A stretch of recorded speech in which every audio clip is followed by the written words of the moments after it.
Imagine this. It's 3 a.m. in South Korea, and a taxi driver has no idea he's about to become part of one of the country's most disturbing murder cases. Welcome back to Hidden Truth, where we dive into the darkest, most unsettling real-life mysteries. If you love stories that leave you speechless, make sure you subscribe and hit that like button, because what you're about to hear is beyond chilling. It was the early morning hours of May 27, 2023, when a taxi driver stopped to pick up a young girl carrying a heavy suitcase. She politely refused his help, loaded it into the trunk herself, and sat quietly in the back seat. Her destination? Not an airport, not a bus terminal, but a park near the river. At 3 a.m. The driver thought it was strange. But at least she was polite. Not a rowdy, drunken businessman like most of his late-night passengers. He dropped her off, watched her skip into the park with her suitcase, and lit a cigarette, figuring she might need a ride back. About 20 minutes later, she returned. But something was different. The suitcase that had seemed so heavy before now rolled easily, almost weightless. As she dragged it back to the taxi, she didn't seem to even recognize it was the same driver. As he drove her back, something about her demeanor, the suitcase, her strange calmness, set off alarms in his gut. After dropping her off, he did something unusual. He called the police. And that single decision would unravel a nightmare. Authorities searched the park and made a horrifying discovery. Human remains scattered in the grassy field. That suitcase, it had been used to transport a dismembered body. The girl in his backseat wasn't just a passenger. She was a killer. This case shocked South Korea and went viral online. Not just because of its brutality, but because of the chilling CCTV footage. The suspect could be seen smiling, skipping, looking almost carefree while carrying human remains in a suitcase. And when she was caught, she confessed. She hadn't killed out of rage or revenge. She had killed simply because she wanted to know what it felt like. The victim, whom we'll call Hannah, to protect her identity under South Korean privacy laws, was a bright, hard-working tutor in her 20s. She loved teaching English to high school students and had a reputation for making learning fun. But on May 26, 2023, she opened her door to a new student, a girl in a school uniform with a sweet, baby-faced appearance. Hannah had no way of knowing that this wasn't a middle schooler at all. The girl, Yoo Jong, was 23 years old, and hiding a knife under that uniform. Within minutes of stepping inside, she attacked Hannah, stabbing her repeatedly in the neck, over 20 times, in a very specific area, suggesting she had researched exactly where to strike. After killing Hannah, Yoo Jong stayed in the apartment for hours, even wearing Hannah's jacket as if it were her own. She then began cleaning up, caught on CCTV going back and forth from her own apartment, buying supplies, bleach, and eventually returning with a large suitcase. That night, she dismembered Hannah's body, placed the remains in the suitcase, and called a taxi, the one driven by the man whose instincts would ultimately crack the case. But here's what's truly terrifying. The footage shows Yoo Jong looking completely calm, almost playful, as she rolled that suitcase through the city streets. This wasn't a crime of passion. This was a carefully planned, cold-blooded murder. Forensic experts believe even the location she chose was strategic. The tall grass near the river would speed up decomposition, making the remains harder to identify if she hadn't been caught in time. But thanks to one taxi driver who refused to ignore his gut, police traced everything back to Yoo Jong, and within just 5 hours, she was arrested. When questioned, her first story was shocking. She claimed the remains belonged to a baby she had given birth to and killed during a mental breakdown. But investigators quickly debunked that lie after finding Hannah's ID and other evidence in the park. Yu Jong stayed disturbingly calm through it all. When police seized her phone, they discovered search histories about how to hide a body, but almost no personal connections. No friends, no messages, no calls. She was a ghost.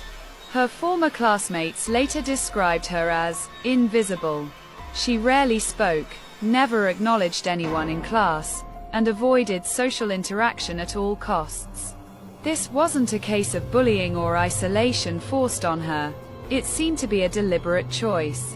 She moved through life unnoticed, unseen, unremarkable, until she became one of the most talked about killers in South Korea. But this case raises a bigger, more haunting question. Why would someone like Yu Jong completely withdraw from society, and then explode in such a violent way? This isn't just a South Korean phenomenon. It's happening in Japan, China, South Korea, even the United States. Behavioral scientists say part of the blame lies in Asia's intense, suffocating pressure to succeed. After high school, every move feels like a competition, a race for the best universities, the best jobs, the best future. And in China, where there are significantly more men than women, experts say the pressure is even greater. Some men simply drop out of the game entirely, deciding they would rather retreat from society than face constant rejection. Technology has only made this easier. In the past, Japanese hikikomori, the term for extreme social recluses, might spend their time reading manga or watching DVDs. But now, you don't need to leave your room for anything. Shows, movies, social interaction, even food, are just a click away.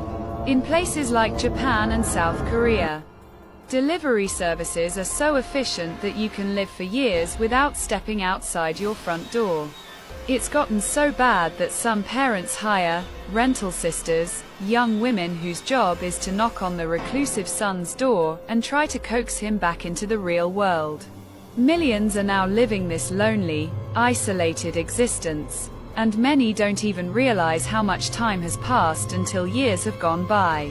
And this is where Yu Jong's case becomes even more disturbing. She may not perfectly fit the definition of a hikikomori, but she clearly felt the crushing weight of isolation. Mental health risks skyrocket under those conditions. Depression, anxiety, even physical issues like high blood pressure and diabetes. But in Yu Jong's case, her escape was not into video games or online communities. Her obsession was true crime. Most of us watch true crime documentaries out of curiosity, or maybe as a way to feel safer, to understand how evil operates, to recognize warning signs before it's too late. But Yu Jong's interest was different. She didn't watch for justice. She didn't watch to learn. She watched for inspiration. Police discovered she had binged true crime shows obsessively. Psychiatrists believe she wasn't fascinated by the victims, but by the killers.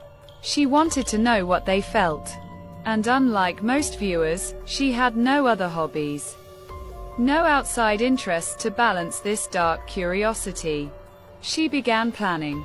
By the time she murdered Hannah, Yu Jong had already rehearsed her story in her head. She lied multiple times during interrogation, first claiming the body was her own baby, then insisting she was just hired to dispose of the victim's remains. Her final excuse? Identity theft. She said she simply wanted Hannah's identity, not her life. But psychiatrists believe that lie actually reveals something important. She envied Hannah. She wanted Hannah's life, her freedom, her future. Police also discovered that Yu Jong had been watching her favorite movie, a thriller called Helpless, over and over again before the crime. The plot? A woman who disappears after stealing someone else's identity. Was Yu Jong inspired by this film? Was she building a twisted alibi? Experts aren't sure. What they do know is that she eventually confessed, but only after her grandfather, the man who raised her, begged her to admit her guilt. And even then, she showed little remorse. During her first court appearance, she simply said, "I was out of my mind. I'm sorry for the victim's family." Then she ended with a calm, almost polite, "Thank you." Many South Koreans believe this was not an apology at all, but an attempt to mimic the behavior of killers she had seen in documentaries. And the results of her psychological tests shocked the nation. On her first psychopathy evaluation, Yoo Jong scored 15 out of 40, higher than a normal person, but not enough to be labeled a psychopath. But after a second evaluation, she scored 28, higher than John Wayne Gacy, the American serial killer known as the Killer Clown. Experts warned that if she hadn't been caught, there was almost a 100% chance she would have killed again. And perhaps the most haunting part of this case, Yoo Jong seems completely unbothered in prison. She eats well. She sleeps well. She appears calm, not fearful, not guilty. The case has left South Korea divided, furious at the failures of the tutoring app that gave strangers easy access to private addresses, and terrified that someone so ordinary could plan something so horrific. Even the taxi driver who helped catch her has refused interviews and quit his job, terrified she might one day be released and come looking for him. This is one of the darkest cases we've ever covered on Hidden Truth. What do you think? Was Yoo Jong truly motivated by curiosity, or is there something far more chilling about her mind? Let us know in the comments. And if you found this breakdown eye-opening, make sure to like this video and subscribe to Hidden Truth so you don't miss the next case we cover. Stay safe out there, because as this case proves, sometimes the scariest monsters look just like anyone else.